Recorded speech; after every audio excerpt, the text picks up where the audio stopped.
Hi there, I'm Angus from AngusDriving.co.uk.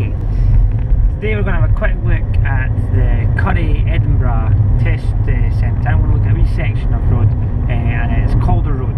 Now we've just left Currie and we're heading down towards Harriet Watt on the sort of back road down here, which is going to take us sort of from the Currie test centre onto Calder Road. Very common that sometimes a lot of the driving tests start with you coming down this direction, and they could start with independent driving. So we're going to take a sort of follow a route here for Edinburgh, then city centre, which is going to take us sort of like join us onto Calder Road and then follow along Calder Road through the roundabout.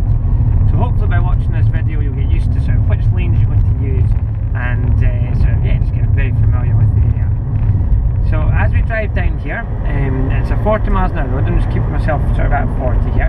The first roundabout here, if we were told to follow signs for Edinburgh to begin with, because this sign's hidden by the sort of trees, the examiner would have to tell you that Edinburgh is marked straight on second exit. So I'm not signalling because it's straight on. I'm checking my interior mirror and coming off my power.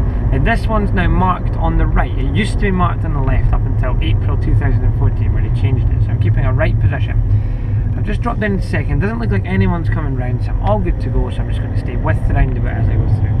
Once I've passed this entrance to Harriet Watt, I'm going to do interior mirror left, door mirror signal left, and take a smooth line off the roundabout. Now I've tried to set up that camera that's on the bonnet sort of slightly to the right, so that when I come onto these roundabouts you can see which traffic sort of is approaching me. So hopefully it sort of it kind of works out for me. Looking for Edinburgh on this sign, it's marked as straight on second exit. So I'm checking my interior mirror and coming off my power. This one's also marked on the right, so just keep that right position. Braking gently, all looks okay, so I'm dropping into second, smooth up my clutch from into the roundabout, staying with the roundabout. I'm going to steer myself round and I'm going to interior mirror, left door mirror, signal left. Smooth bit of acceleration. Now I'm looking for Edinburgh again on this roundabout. It's going to be right fourth exit, interior mirror, right door mirror, signal right. Get that done now. Starting to come off my power slightly. I can see that nope, doesn't look like anyone's approached the roundabout. There's one car, two cars in the wee slip road, so they're not going to affect me. So I'm going to put it in second gear, double check it there, it all looks okay. So off I go. So I'm following round, staying with the roundabout here, sort of in this lane, keeping sort of the pace that the roundabout's down.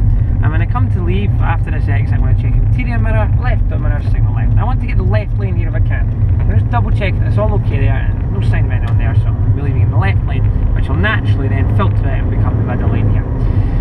If there was somebody on my left there, or something really slow moving ahead of me that I wanted to then pass, maybe I could leave in the right lane there. So if there was somebody beside me, definitely I would leave in the right lane. Now there shouldn't be anyone beside you if you kept the pace on the roundabout, but if somebody's driving very hard there might be. Going for city centre at this roundabout, it's straight on second exit. Now, if I can, when the bus lane ends here, I'm going to move back into the left. So I've done a mirror and signal just now, but I'm not going to move till the solid line finishes. Double check on my mirrors, it's all okay, and then I come. Once I'm in, I'm going to cancel that signal, just so I don't arrive at the roundabout, signal left, and I'm going straight on. Now the reason I've moved back in here is because the bus lane's ended, there's no signs telling me to sort of stay out or anything, and on the first section of Calder Road, when we drive along there, there's no bus lane. So you'll have the choice of two lanes. Now if you remember from sort of your theory and sort of like highway code, when there's two lanes you want to use the left lane unless you've got a reason to use the right. The reasons to use the right would be maybe if there was parked cars, if you were overtaking, if there was a bus lane that was an action that you had to stay out, and also if you were turning right.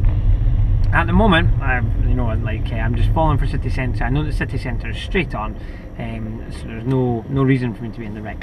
If I did come along there and there was a bus, taxi, or something in this lane stopping me moving in, or sort of looking further ahead, I didn't want to go in behind, then yes, I could go straight on in the middle lane there, which would go through, take me to the same road, but on the other side it would put me out in the right lane, not the left lane. Which is fine, not a problem. Just start driving along it, and then if it's still busy on the left, that's fine. But if it does become free on the left, then you're wanting to move yourself back in.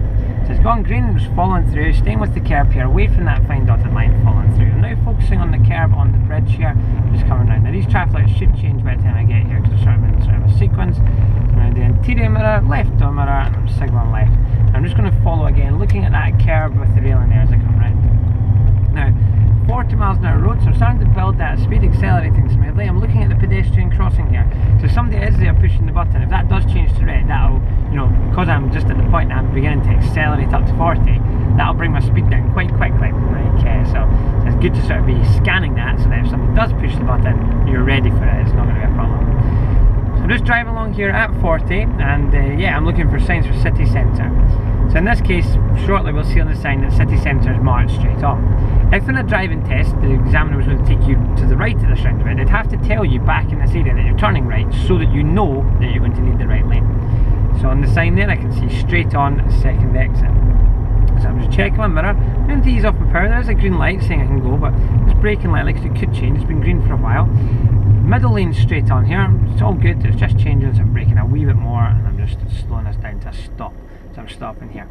Now I'm in the middle lane, so when I go, I'll be needing the middle lane on the roundabout when I pull out there. If I was in the left, I'd be going for the left. If I was in the right, I'd be going for the right. So I'm just waiting for these traffic lights to change. And when you do go here, it's nice to sort of keep an eye on the cars around you, just sort of as you sort of in the mirror, just to check that sort of nobody's bulging out of their lanes around. On this wee straight, I'm taking this opportunity to get second gear. So I'm steering myself around, and then interior mirror left, on my signal left, follow on my lane. I can see these yellow signs saying merge, turn ahead.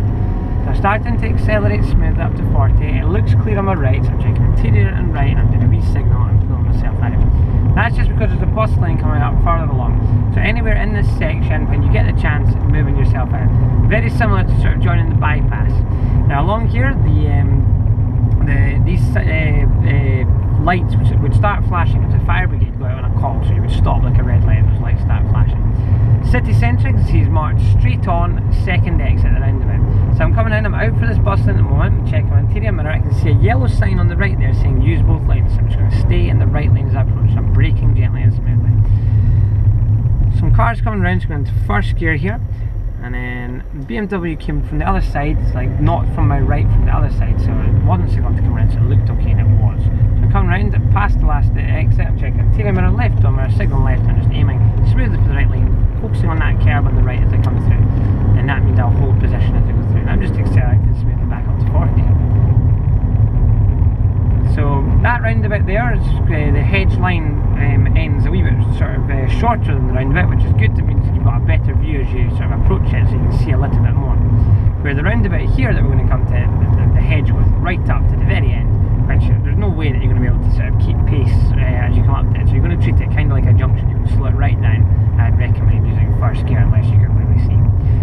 Now at the roundabout here, we're going to go for Slateford. So I can see Slateford to the right. So interior mirror, right door mirror, signal right. Obviously if I'm going right, I'll need the right lane, so I'm staying here.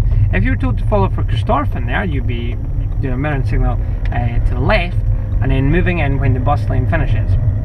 So you can do your mirror and signal before the bus lane finishes, but just don't move until that solid line finishes, otherwise you're effectively driving through the bus lane. So as you can see, as I was saying, the hedge line goes all the way up here. I'm sort of looking, and you can see through brakes of the hedge, maybe not enough to make a full decision, but I get an idea of what's going on. I'm coming in, it's looking okay, that guy's signaling to go off, so off I go, smoothly out to the roundabout, staying with the roundabout, getting second gear on this initial straight, and just staying with the roundabout as I come through. Just coming round, sometimes the signal cancels there, so you might have to apply it again, and you do your mirror signal to say you're coming off, just double checking it all, it's all okay. And once I've come off here, because the road continues to curve round here, I'm going to have to cancel that signal. If I don't cancel the signal, because the road continues to curve, it'll stay up. So I've got one more direction I'm going to follow down here, and it's Slateford. So as I come down here, I'm coming down, just bottlenecking a wee bit, just check my mirror coming off the power. There's the sign there, Slateford's marked straight on at the roundabout, so I'll be using the left position because there's no sort of road markings or anything telling me otherwise, no sign saying anything. So I'm just sort of slowing it down, I'm going to second gear, it's looking okay, and off I go, keeping this left position as I go through. Once I've passed this exit to the back of the prison, I can do interior mirror, left door mirror, signal left, and I'm just following off. Okay, and that would be the independent driving for many sort of like could be a route they could use at the beginning of the test. But that's Calder Road from the top, starting at Currie, all the way down to sort of following through Edinburgh, then city centre, then Slateford. So if that all makes sense to you, you can go out and practice it, and yeah, it'd be good to feel comfortable with that before you